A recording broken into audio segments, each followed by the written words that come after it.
You worked harder this year. Maybe you even got a raise.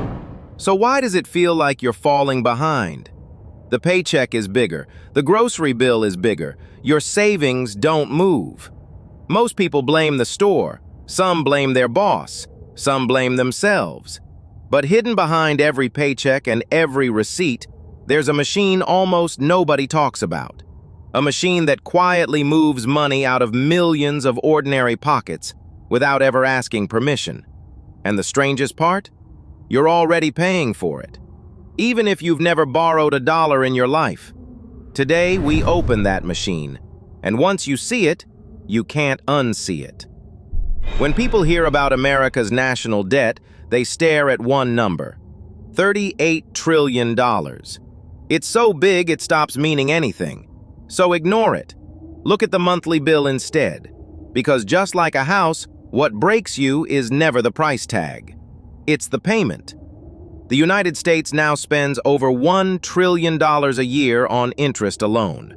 Not schools, not roads, not healthcare, just interest. And this year, that interest bill quietly crossed a line it was never supposed to cross.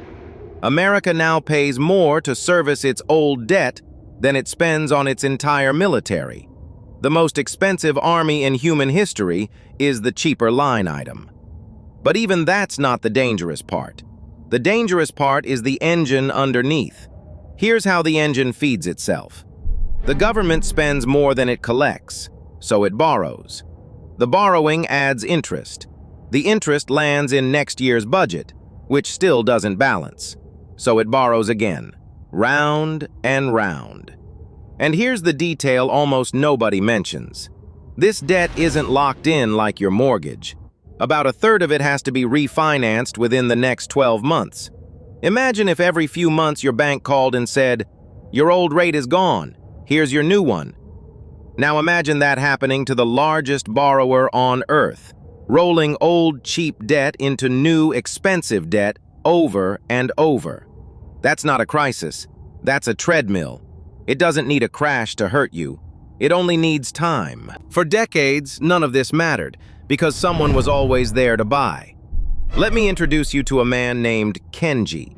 Kenji manages money for a big Japanese institution, and for his whole career, his job was beautifully boring.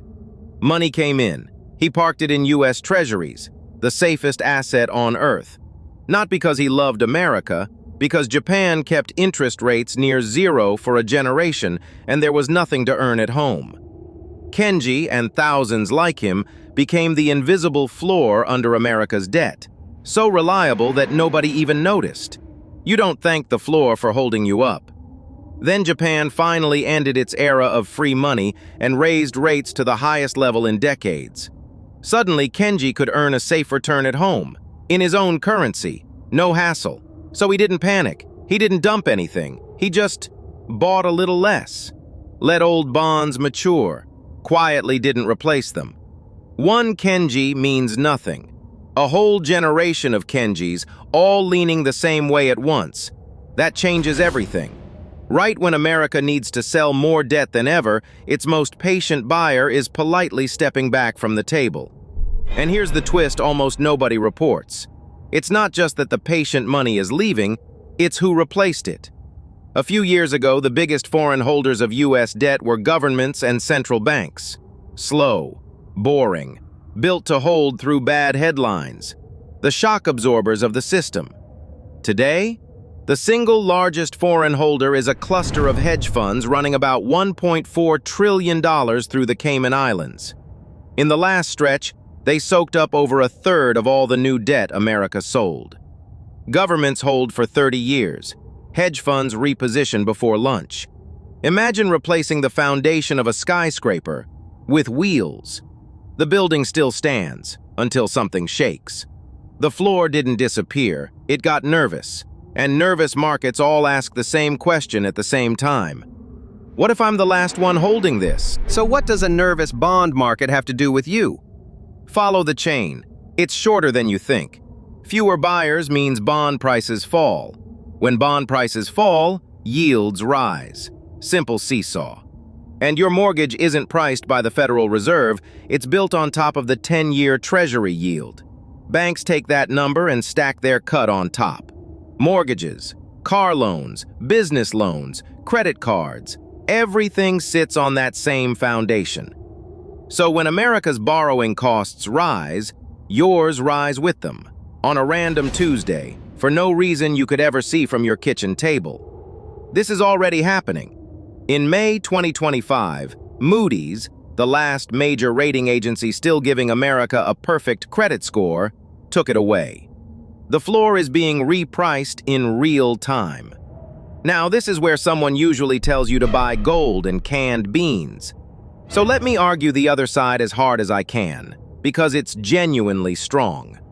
America is not a normal borrower. It owes money in a currency it also prints. A country like that can never be forced to default the way you or I can. At the absolute worst, it creates the dollars and pays the bill. And people have been predicting America's debt collapse since the 1980s. Every single one of them has been wrong. Japan carries debt more than twice the size of its economy, and it's still one of the richest nations on Earth. So no, there's no dramatic default coming. But that comfort hides a trap. Because if they can always print the money, then that's exactly the door they'll walk through. Here's the trick. The debt never has to be repaid honestly. It just has to get lighter. And there's one way governments have always done that. Make the money itself worth a little less each year. No missed payments, no announcement. Every bill paid in full, with dollars that quietly shrink. It's not an explosion, it's an erosion. Inflation doing a default's job, slowly enough that you blame the grocery store instead of the government. And this isn't a theory, it's the playbook. After World War II, America's debt was even bigger relative to its economy than today. It didn't pay it off with surpluses. It held interest rates below inflation for almost 30 years and melted the debt from 106% of the economy down to 23%. In 1946 alone, savers earned a real return of minus 16%.